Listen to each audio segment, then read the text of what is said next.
ہاں وہ کبھی کبھی کسی بچے سے پوچھ سکتا ہے، یہ ہوتا ہے۔ تو اس طریقے کی تدریس کیا ہوتی ہے، وہ انفرادی تدریس ہوتی ہے۔ اس سے بچے کی شخصیت اور سیرت کی تعمیر میں مدد مل گئی، مطلب اس سے بچے کا جو مانسک اور شاریرک اور ویکتتو جو ہے، ان کا پرسنالٹی جو ہے، وہ اس میں اضافہ ہوتا ہے، اس میں بڑھوتری ہوتی ہے۔ اب آپ نے دیکھا ہوگا کہ کچھ پرنالی ہیں، جیسے کنڈر گارٹن پرنالی ہے، مانٹیسری ہے، ڈالٹن پرنالی ہے۔ یہ سب جو ہے طریقے تعلیم کے ہیں، شکشن کے طریقے ہیں، یہ انفرادی تدریس کو بہت اہمیت دیتے ہیں۔ آپ نے دیکھا ہوگا کنڈر گارٹن، مانٹیسری اور ڈالٹن جو یہ طریقہ تعلیم ہیں، یہ اردو میں بھی پوچھا جاتا ہے اور آپ کے ہندی میں بھی پوچھا جائے گا۔ لینگویج آپ کی دو ہوں گی، تو میں آپ کو جو پڑھا رہا ہوں وہ ہندی اور اردو دونوں میں پڑھانے کی کوشش کروں گا۔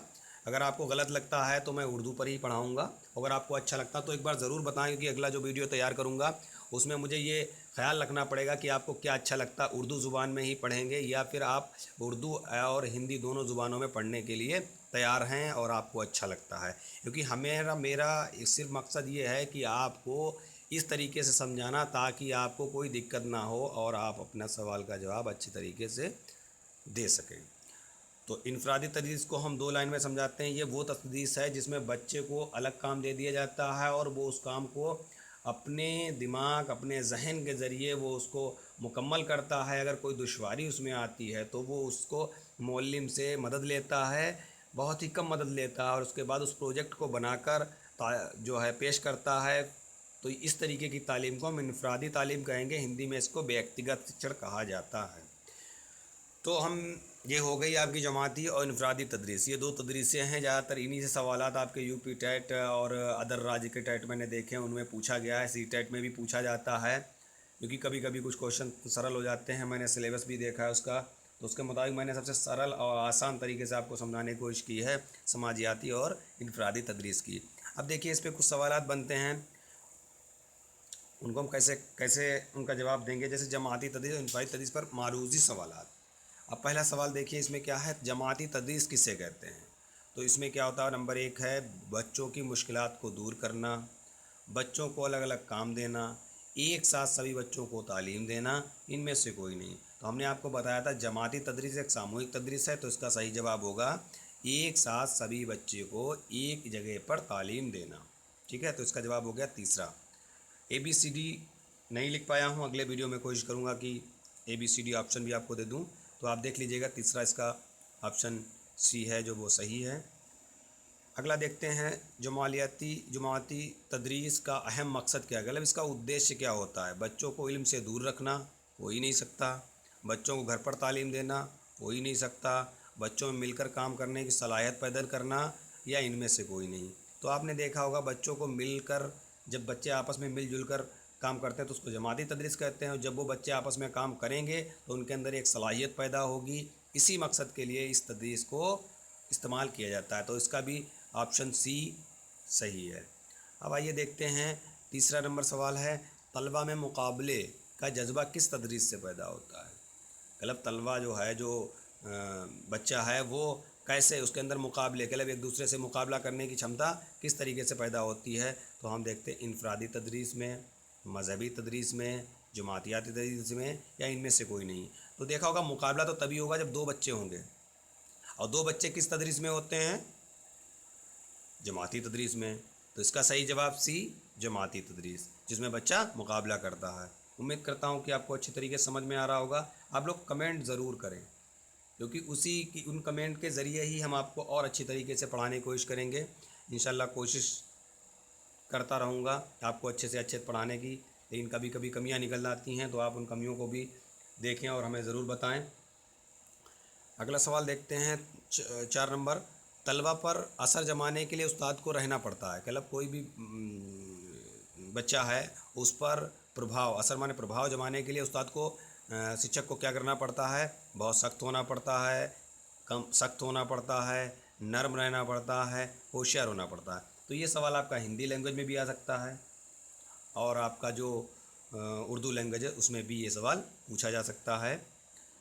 انگلش کی میں بات یہاں پر نہیں کروں گا، میں دو کی بات کروں گا، کیونکہ ہندی اور اردو میڈیم میں ہی پڑھانے کی کوشش کروں گا تاکہ آپ کے دونوں ٹیچنگ جو ہے وہ آپ کی کمپلیٹ ہو جائے۔ تو اس میں آپشن ہوگا نہ تو نرم ہوگا، نہ سخت ہوگا، نہ بہت سخت ہوگا، کیونکہ جب وہ قابل ہوگا، ہوشیار ہوگا، تو اگر کوئی بچہ سوال پوچھتا ہے تو اس سوال کا معلم یا استاد اس کا جواب آسانی سے دے دے۔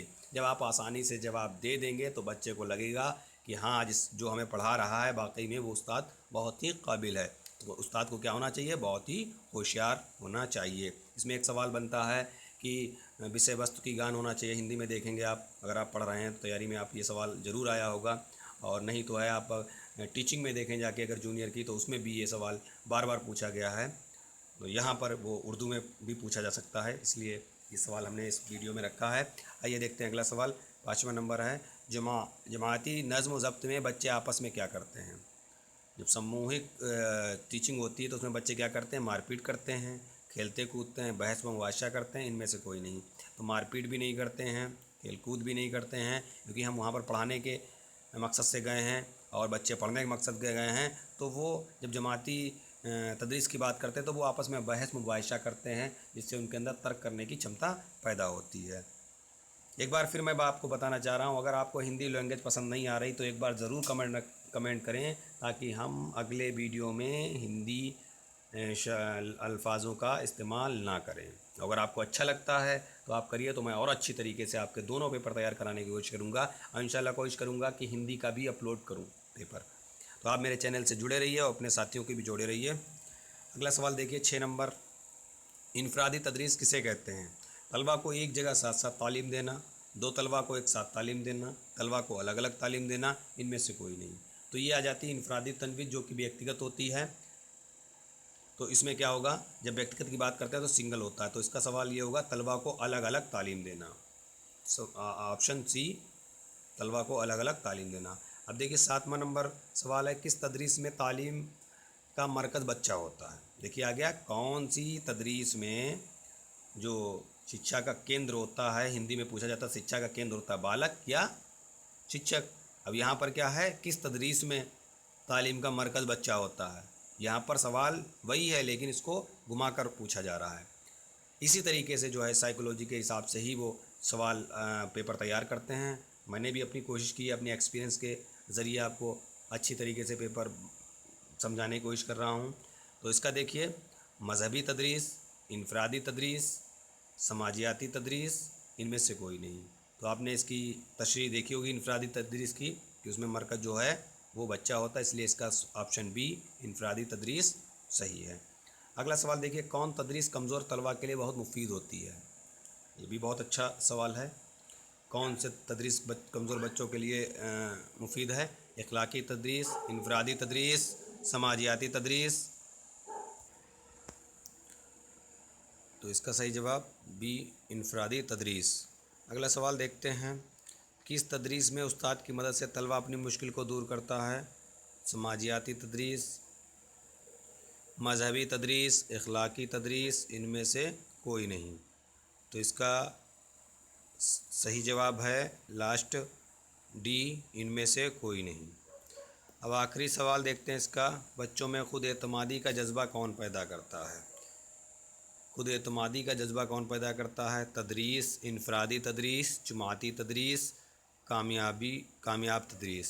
تو آپ جب بھی اعتمادی کی بات ہوتی ہے تو آپ دیکھیے گا جو ایک کامیاب تدریس ہوگی وہی بچوں میں خود اعتمادی کا جذبہ پیدا کرتے ہیں۔ تو یہ تھا ہمارا سیٹ بی، سی ٹیٹ اور ٹیٹ پر ایک ویڈیو، جس میں ہم نے ٹیچنگ کے بارے میں آپ کو بتایا۔ تو امید کرتا ہوں کہ میرا ویڈیو اچھا لگا ہوگا۔